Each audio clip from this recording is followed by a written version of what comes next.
Jesús tomó a Pedro, Juan y Santiago y subió a lo alto de la montaña con ellos para orar.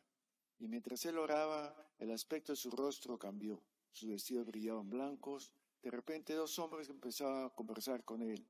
Eran Moisés y Elías, que apareciendo revestidos de gloria hablaban de su muerte que iba a consumar Jesús en Jerusalén. Pedro y sus compañeros se caían de sueño, pero permanecieron despiertos y vieron la gloria de Jesús y de los 2 hombres que estaban con él.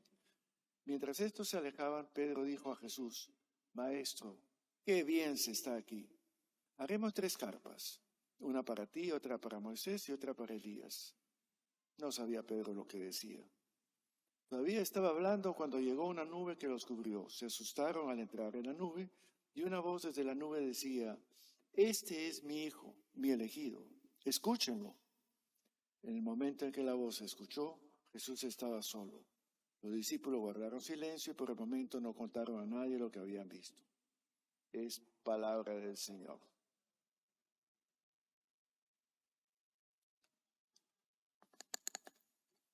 ¿Para qué vivimos? No he dicho por qué. ¿Para qué vivimos? Sería bueno plantearse alguna vez seriamente la pregunta: ¿para qué? ¿Qué finalidad? Porque ¿por qué? Es obvio, porque aquí estoy, ¿qué quiere que haga? Pero ¿para qué? ¿Tiene un sentido? ¿Tiene un norte? ¿Le hemos puesto el Waze o el GPS para que nos conduzcan en cierta dirección? ¿Para qué vivimos? Muchos en nuestro mundo y cada vez más viven para sentirse bien, pasarla bacán, lo mejor posible, y se acabó. Y para eso, pues, cualquier medio vale. Lo vemos en la política. Ya se convierte en lo más normal, tener poder, y para tener poder hay que tener dinero, y como el dinero no siempre es fácil, vemos cómo no las arreglamos para tenerlo, para poder entonces vivir satisfecho. Y después no hay más. Estoy viendo una serie que la recomendaría de Netflix, en inglés es Dope, es decir, la droga. No es película, es real, capítulos reales. Los personajes son reales y le siguen la pista en diferentes partes, complejo. Pero lo que voy viendo y que me llama la atención es que ¿qué mueve a toda esta gente? Y es un buen porcentaje, al consumo y al narcotráfico. ¿Qué es lo que les mueve? Porque la vida, si ciertamente me queda claro, es para ellos, y lo dicen muchos abiertamente, la vida, hoy la tengo y mañana no, por eso andan con armas y 2 disparos, y lo vemos en los periódicos también, y se acabó el asunto. Punto, no hay más. Pero necesito plata de poder. Y me permite satisfacer mis vicios, lo que me satisfaga, trago, más de eso. Para eso.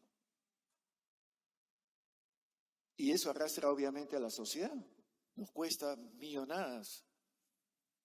Mientras no toque la puerta de tu casa, también uno de tus hijos o un familiar caiga en la trampa de eso. ¿Para qué vivir? El Evangelio nos invita a pensar en esa que creo clave también.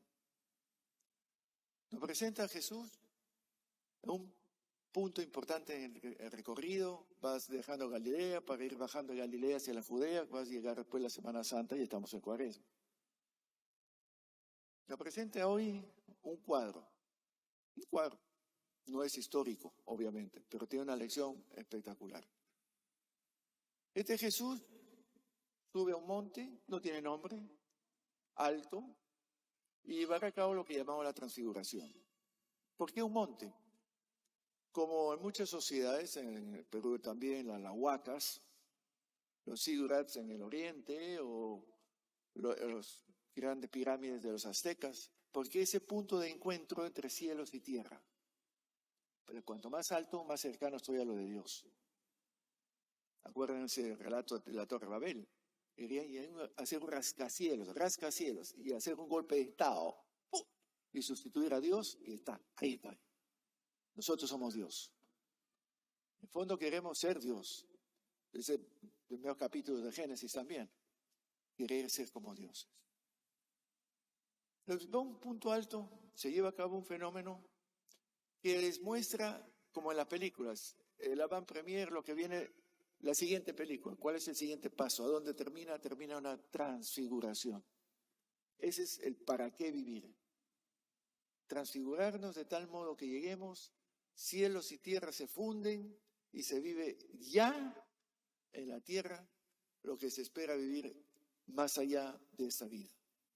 Ya, ir transformándonos, transfigurándonos. Es un camino, es un recorrido. Volvemos al relato, tenemos que están ahí y ven, Pedro es el que va a hablar, que hablan con Jesús, Elías y Moisés. Dios es el que pinta a estos personajes. ¿Cómo sabían que era Elías o Moisés? No llevaban aquí un ID, ni tarjeta, ni nada, ni tampoco había un DNI. Habla con ellos. Es que Moisés representa la ley y Elías representa a los profetas. Y el relato, el cuadro, nos pinta a Jesús como el culmen de este recorrido de la ley y los profetas, o puesto en buen castellano, el Antiguo Testamento. Nos presenta el Antiguo Testamento en diálogo con Jesús, iniciador del Nuevo Testamento, de una nueva manera de ver y vivir la vida en la clave del Evangelio. Lo interesante es que en el relato ahí, la única palabra que aparece en boca de Pedro es: Señor, qué bien estamos aquí. Jesús, Moisés, Elías conversando, ya hablan de la muerte de Jesús, pero Pedro no se ha por enterado.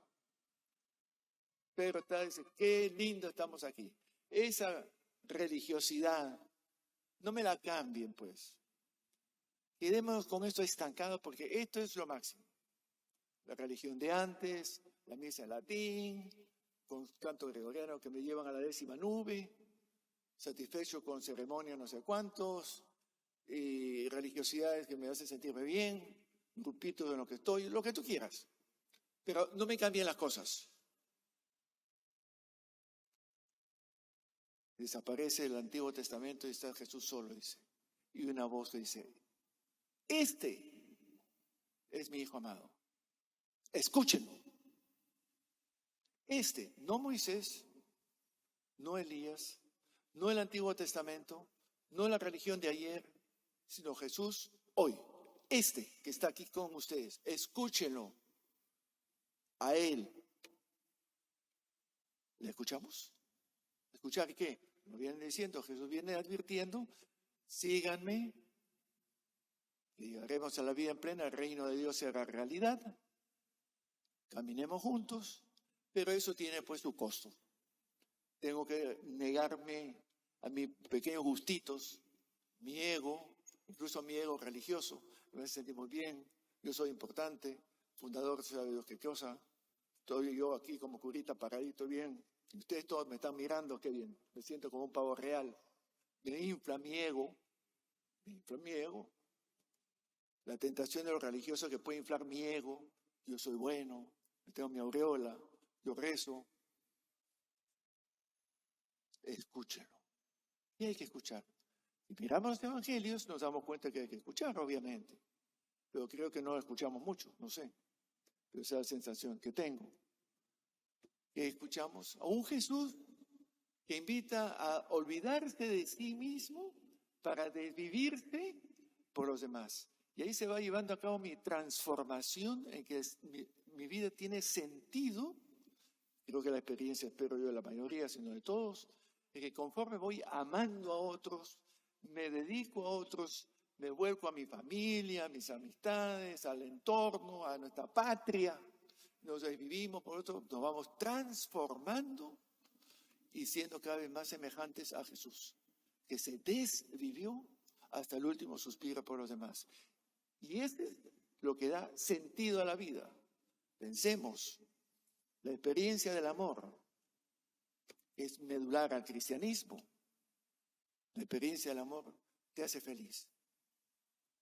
Cuando se enamoran, ¿no? Un chico, una chica, hasta le cambia la cara, se transfigura. Oye, ¿qué te pasó? Está enamorado, pues. Descubrió la felicidad. Ya no piensa en sí, sino que puede hacer por el otro. Escuchen. Es una invitación a encontrar un sentido en la vida que nos haga, para la redundancia, nos haga sentir que la vida puede ser feliz en este mundo ya. Pero el precio es dejar de mirarnos a nosotros para mirar a los demás.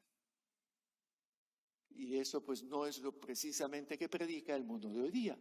Porque el mundo en el que vivimos predica hoy día el consumismo, el hedonismo, el placer a todo costo, el consumo, y por eso terminamos en lo de las drogas y la vida no tiene ningún sentido. Pues ¿para qué? Pásala bien y se acabó. ¿No? Y por esto tiene sentido, porque no vive para nada más que su propio ego. Y entonces todo se le resbala olímpicamente. Nos invita, por lo tanto, a preguntarnos si lo escuchamos. Quisiera invitar en esta Eucaristía, que nos vamos acercando en Cuaresma, Semana Santa, a tratar de realmente escucharle a Él. No los prejuicios que tengo yo, lo que arrastro que me inculcaron, sino con ojos límpidos y frescos, sugiero, recomiendo, ahora que tenemos más tiempo, a raíz de que no salimos tanto por la pandemia, pues leer el Evangelio de Marcos, así, muy puntual. Es el más breve de todos y nos da un recorrido del camino de Jesús y van a ver ustedes cuál es la clave. Y ahora piensa en tu propia vida y métete en el Evangelio. Imagínate que tú caminas con Jesús, estás ahí, cómo te sientes y cómo percibes y cómo escuchas, si es que no solamente oyes, no escuchas a este Jesús que nos va invitando. Tú ven y sígueme.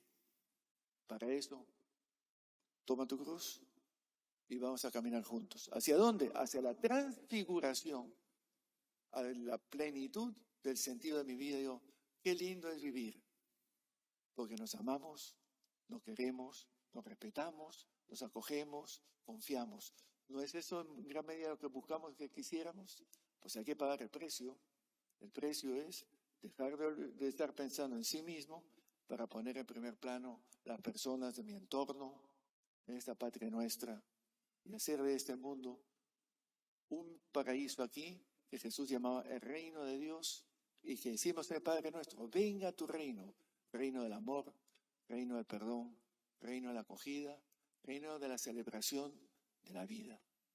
Pidamos por esa gracia al Señor que nos ayude a abrir nuestros ojos, a ver el camino de Jesús, las llamadas a través de nuestro prójimo y en los momentos que nos toca vivir, que nos abra los oídos para escuchar el clamor de tantas personas, que nos ayude a escuchar a Jesús, el Hijo de María, que dio su vida por nosotros, para que nosotros tengamos la vida que Él nos promete, y que así sea.